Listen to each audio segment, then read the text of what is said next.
जंगल में चारों ओर अंधेरे का साम्राज्य कायम होता है। एक पेड़ के नीचे सभी भूत बैठे किसी का इंतजार कर रहे होते हैं। तभी कक्काल अपने दोनों चेले टीपू और सुल्तान के साथ उड़ता हुआ उस पेड़ के नीचे आ जाता है। ये क्या भूत बॉस, यहाँ सभी भूत मुंह लटकाए क्यों बैठे हुए हैं? इनकी बुरी शक्ल देखकर तो ऐसा लग रहा है जैसे आज इन्होंने किसी को तंग ही नहीं किया। अबे भूत की शक्ल बुरी ही होती है, तुझे क्या लगता है भूत कोई फिल्मी ट्रैक्टर कैसा दिखता है? अबे उन्हें ट्रैक्टर नहीं फ्रैक्चर कहते हैं। अब तुम दोनों अपनी बकवास बंद करोगे? ना उन्हें ट्रैक्टर कहते हैं और ना उन्हें फ्रैक्चर कहते हैं, उन्हें एक्टर कहते हैं, एक्टर। इन सब भूतों को मैंने ही यहाँ पर बुलाया है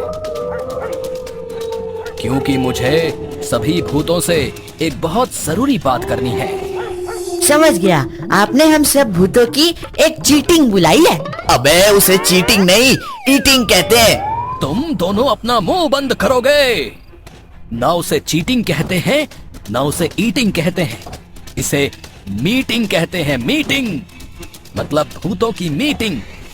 मैंने एक मीटिंग बुलाई है। सॉरी भूत बॉस, अब हम नहीं बोलेंगे। तुम सब अब मेरी बात बहुत ध्यान से सुनो। पहले हम लोग इंसानों को पुराने स्टाइल से डराया करते थे, समझे? हम अचानक पेड़ से उड़ते हुए अचानक उनके सामने आ जाते थे और कभी कभी रूप बदलकर उनके सामने आ जाते थे। यही हमारे डराने के तरीके थे।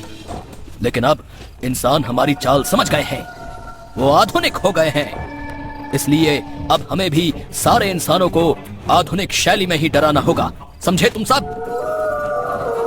आजकल का दौर फेसबुक, ट्विटर और इंस्टाग्राम का है। हम सारे भूत फेसबुक, इंस्टाग्राम और ट्विटर के अंदर घुसकर उन्हें डराएंगे। हाँ। लेकिन आप कुछ भूल रहे हैं भूत बॉस। क्या कहना चाहते हो तुम? आपकी इस मीटिंग में एक भूत तो आया ही नहीं। भोलू, मुझे पूरी उम्मीद है कि तुम इस समय सो रहे होगे। माफ कीजिएगा, मैंने आपकी सारी बातें सुन ली। लेकिन वो कैसे? तुम तो यहाँ पर मौजूद ही नहीं थे। मैं इस पेड़ के ऊपर लेटा हुआ बातें सुन रहा था। तो फिर जाओ, अपने अपने काम पर लग जाओ। कल से मुझे हर उस इंसान के चेहरे पर डर दिखना चाहिए जिसके हाथ में मोबाइल है। अरे मैं तो भूल ही गया कि भूत बॉस ने मुझे मोबाइल के अंदर घुसकर लोगों को डराने का आदेश दिया था। अरे इसका चेहरा तो बिल्कुल चंपा से मिलता जुलता है। वही चंपा जिससे मैं जीवित रहते हुए अपने दिल की बात नहीं कर पाया था। क्या बात है निधि, 1 घंटे से देख रही हूँ, मोबाइल से तेरी नजर हट ही नहीं रही। किससे चैट कर रही है? तू तो ऐसे बात कर रही है नंदनी जैसे कि तू तो मोबाइल की तरफ देखती ही नहीं। अब सही सही बता, तू अभी कुछ देर पहले मोबाइल पर किससे बात कर रही थी? मेरा बॉयफ्रेंड है ना। कहीं तू सुखिया चाचा के बेटे चंपक के बारे में तो बात नहीं कर रही? बिल्कुल सही कहा। कल मैंने उसे दोपहर के समय अपने घर पर मिलने के लिए बुलाया था। उस समय मैं अकेली थी। बेचारा, वो जैसे ही मिलने आया माता पिता आ गए। फिर क्या हुआ नंदिनी? वो बेचारा गाना ही गाता रहा और मन महसूस कर वहाँ से चला गया। कौन सा गाना? अंगना में बाबा दुआरे पे माँ। कैसे आए गोरी हम तोहरे घर माँ, कैसे आए गोरी हम तोहरे घर माँ। अरे ये कौन बोला? आवाज तो मुझे भी लगी। हो सकता है हम दोनों का वहम हो। इस सुंदर लड़की को देखकर मैं अपने आप को कुछ कुछ होता है वाला शाहरुख खान क्यों महसूस कर रहा हूँ। हाय, मैं भोलू, नाम तो सुना ही होगा। अभी चुप रहना ही बेहतर होगा। तुम गांव वाले 21वीं सदी में भी वही 90 के दशक के घिसे पिटे गाने सुनते रहते हो। अरे जमाना बदल गया है, आजकल के प्रेमी डिस्को दीवाने सुनते हैं। इसका मतलब ये शहर की है। वैसे तेरा वाला कब मिलने आ रहा है? चिंता मत कर, जैसे ही आएगा सबसे पहले मैं तुझे मिलवाऊंगी। वैसे वो कल आ रहा है। समझ गया। क्यों ना मैं इसके बॉयफ्रेंड का रूप बदलकर इसके पास आ जाऊं और इससे विवाह करके हमेशा के लिए अपना जीवन धन्य कर लूं। लेकिन इसका बॉयफ्रेंड दिखता कैसा होगा? अरे मैं भी वाकई भोलू ही हूँ। भूल ही गया कि इसके मोबाइल में जरूर इसके बॉयफ्रेंड का फोटो होगा। अब समझा, इसका बॉयफ्रेंड शहरी व्यक्ति जैसा दिखता है। क्यों ना मैं अभी इसका बॉयफ्रेंड बनकर आ जाऊं। नहीं, अभी नहीं, कल जब मेरी प्यारी निधि सोकर उठेगी तब अचानक फिल्मी स्टाइल में एंट्री मारूंगा।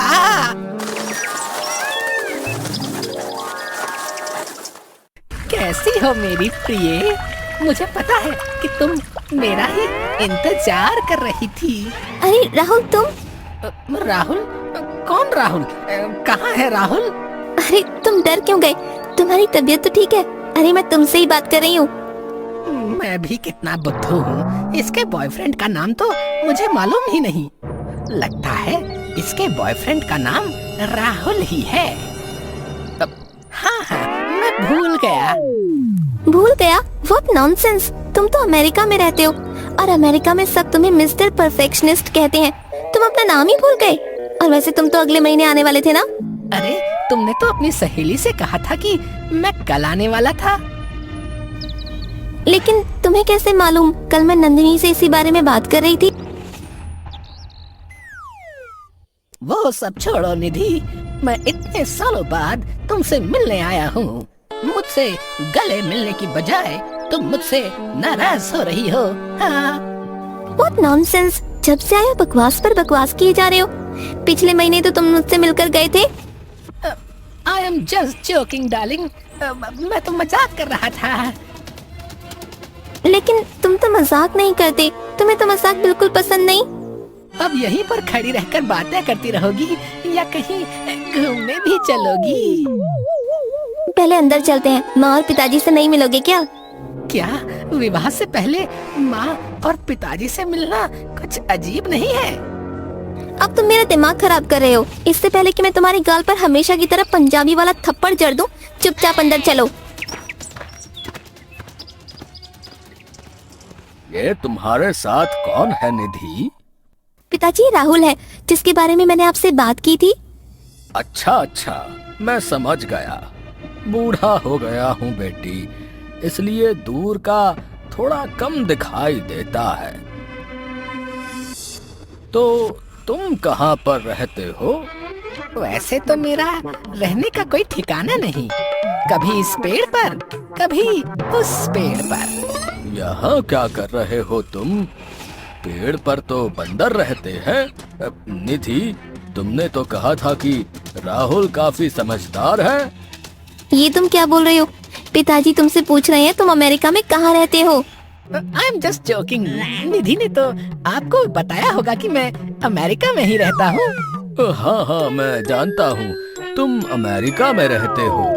काफी सालों पहले मैं भी अमेरिका में ही रहता था। वैसे अमेरिका में कहाँ रहते हो? अरे ये कहाँ फंस गया मैं। जब मैं जीवित था तब मैंने अमेरिका को सिर्फ टीवी और अखबार में ही देखा था। मैं अमेरिका का नाम तक ठीक से नहीं पढ़ सकता। क्या बात है? क्या सोच रहे हो? जल्दी बताओ, अमेरिका में कहाँ रहते हो तुम? अरे कुछ तो बताना ही पड़ेगा, नहीं तो इन लोगों को शक हो जाएगा। अगर जरा भी शक हुआ ना तो ये सब तेरी पीट कर बुरी हालत कर देंगे। जी, मैं अमेरिका में पुनियापुर एरिया में रहता हूँ। ये तुम क्या बोल रहे हो? पिताजी तुमसे पूछ रहे हैं तुम अमेरिका में कहाँ रहते हो। अमेरिका के कुछ हिस्से में भारतीय लोग रहते हैं ना, उस छोटे से हिस्से को पुनियापुर ही कहते हैं। मैं वहीं रहता हूँ। बस बहुत हो गया। मैंने तो अमेरिका में पुनियापुर एरिया का नाम भी नहीं सुना। वो क्या है ना कि हम सब भारतीयों को अपने देश की बहुत याद आती है, इसलिए हमने अपने एरिया का नाम अपने ही गांव के नाम से रख लिया है। और वो नाम तुमने इसी गांव का ही क्यों रखा? मैं आपकी बात का मतलब नहीं समझा। तुम जिस गांव में इस समय बैठे हुए हो, उस गांव का नाम भी पुनियापुर ही है। तुम जानते हो अमेरिका में मैं पहले क्या करता था? अब नहीं। मैं अमेरिका में पहले घोस्ट भगाने का काम करता था। घोस्ट का मतलब जानते हो तुम? भूत प्रेत। पता नहीं मुझे तुम पर क्यों शक हो रहा है, जैसे कि तुम कोई इंसान नहीं हो। ये कैसी बात कर रहे हैं पिताजी आप? राहुल की तबीयत सही नहीं है, शायद वो इसलिए ऐसी बातें कर रहा है। हेलो, कौन बोल रहे हो तुम? मैं राहुल बोल रहा हूँ निधि। इतनी जल्दी भूल गई तुम? मैंने तुम्हें ये बताने के लिए फोन किया है कि मैं अगले महीने आने वाला था ना, तो मैं अगले महीने नहीं आ पाऊंगा। मैं 2 महीने बाद आ पाऊंगा, क्योंकि मेरी कंपनी ने मुझे छुट्टी नहीं दी। अब प्लीज नाराज मत होना यार तुम। क्या? लेकिन तुम तो मेरे साथ मेरे कमरे में माँ और पिताजी के सामने बैठे हुए हो। तुम्हें तो अच्छी तरह से पता है कि मुझे मजाक करना बिल्कुल भी पसंद नहीं है। कौन हो तुम? ये तुम्हें अचानक क्या हो गया निधि? मैं तुम्हारा राहुल हूँ, नाम तो सुना ही होगा ना। अगर तुम राहुल हो तो फिर अभी मेरे पास जिसका फोन आया था वो कौन है? सीधी तरह से बता दो कौन हो तुम। जल्दी बताओ, नहीं तो शाहरुख खान की जगह तुम्हें झाड़ू खान बना दूंगी। ना ना निधि, अपने राहुल को जाने दो प्लीज, मुझे जाने दो। मैं अब दोबारा यहाँ पर कभी नहीं आऊँगा। ऐसे कैसे जाने दे सकती हूँ राजा जी, जब तक तुम ये नहीं बताओगे कि तुम हो कौन। अरे भोलू, तू कहाँ फंस गया? आखिर तुझे क्या जरूरत पड़ी थी अपने गले में मुसीबत मोल लेने की? तेरी आशिकी ने तो आज तुझे मरवा कर ही छोड़ा। अरे मैं तो मर ही चुका हूँ, भूल ही गया था। मुझे माफ कर दो, मैं एक भूत हूँ। कल मैं तुम्हारी बातें सुन रहा था, मुझे तुमसे पहली नजर में देखकर प्रेम हो गया था, इसलिए मैं तुम्हारे बॉयफ्रेंड की शक्ल लेकर तुम्हारे सामने आ गया। मूर्ख, भूत क्या वास्तव में तेरे जैसे मूर्ख होते हैं क्या? तू जिसे मेरा बॉयफ्रेंड बता रहा है ना, वो मेरा बॉयफ्रेंड नहीं बल्कि मेरा हस्बैंड है, जिससे मैंने अपने माता पिता के बगैर बताए अमेरिका में शादी कर ली थी। भागता कहाँ है? अरे मुझसे तो बड़े बड़े भूत भागते थे, और तेरी इतनी हिम्मत कि तू मेरे दामाद का रूप बदलकर मेरी बेटी को धोखा देने आया था। तुझे किसी कीमत पर नहीं छोड़ूंगा। मुझे माफ कर दो, आइंदा मैं ऐसी हरकत नहीं करूंगा। मुझे नहीं पता था कि आपकी बेटी विवाहित है। देखती क्या हो? जाओ जाकर मेरा वो अभिमंत्रित डंडा उठा कर लाओ। एक डंडा जब इसके शरीर पर पड़ेगा ना, तो पूरे 100 सालों तक इसके शरीर से निशान नहीं जाएगा। इसने तुम्हें मूर्ख बनाने की कोशिश की थी बेटी, इसे तुम ही मारो। मुझे अक्सर सपना आता था पिताजी कि मैं एक भूत को डंडे से बुरी तरह से पीट रही हूँ। आज मेरा सपना सच होने जा रहा है। इसी खुशी में मैं सारे गांव को लड्डू बांटूंगी। अरे मुझे छोड़ दो, तुमने मुझे समझा क्या है? मुझे पीटने पर जो तुम लड्डू बांटोगी, इंसानियत नाम की भी कोई चीज है कि नहीं? हाँ, हम में इंसानियत कूट कूट कर भरी हुई है, लेकिन इंसानों के लिए, तुम्हारे जैसे भूतों के लिए नहीं। भूत बॉस, टीपू सुल्तान, मुझे बचाओ, मुझे बचाओ। लगता है वो बेवकूफ भोलू भूत फिर से किसी मुसीबत में पड़ गया है भूत बॉस। जब भी मैं उसे किसी काम के लिए भेजता हूँ तो वो मुसीबत में ही पड़ जाता है। तो क्या करे भूत बॉस, उसे ऐसे ही छोड़ दे। उसकी आवाज सुन के तो ऐसा लग रहा है जैसे उसे कोई बुरी तरह से पीट रहा है। हमें उसकी मदद करनी चाहिए, ये नहीं करनी चाहिए। मन तो नहीं चाहता कि उसकी मदद करूं, लेकिन क्या करूं? वो जैसा भी है हमारी भूत बिरादरी में है। मैं नहीं चाहता कि उसकी वजह से भूत बिरादरी का नाम बदनाम हो जाए। चलो मेरे साथ। ये क्या भूत बॉस, आप तो यहाँ पर भोलू की मदद करने के लिए आए थे, मगर आपका चेहरा तो इस समय इतना डरा हुआ लग रहा है जैसे कि 90s के दशक में बच्चे रामसे ब्रदर की पिक्चर देखकर डर जाते थे। उसके हाथ में वो डंडा देख रहे हो, वो अभिमंत्रित डंडा है। अगर वो हम तीनों के शरीर पर पड़ गया तो उसका निशान 100 साल तक नहीं जाएगा। तो फिर क्या करना चाहिए? हमें यहाँ से चुपचाप निकल जाना चाहिए, इससे पहले कि भोलू की नजर हम पर पड़े। अरे भूत बॉस, मुझे बचाओ, वरना ये लड़की मुझे मेरा पीट पीट कर बुरा हाल कर देगी। मेरी हिम्मत मारी गई थी जो मैं इससे पहली ही नजर में प्रेम कर बैठा। अच्छा, तो ये सारी की सारी सजा तुम्हें प्रेम करने की मिल रही है? फिर तो अच्छा है। तुम्हें पता चलना चाहिए कि प्रेम आग का दरिया होता है और उसमें डूब कर जाना होता है। भागता कहाँ है? कुछ देर और रुक, अभी तेरी सारी आशिकी निकालती हूँ मैं। आज के बाद किसी नारी को प्यार भरी नजरों से देखूंगा तक नहीं। मुझे एक नया सबक मिला है। जान बची लाखों पाए। मैं भी क्या बकवास कर रहा हूँ, जान तो पहले चली गई है।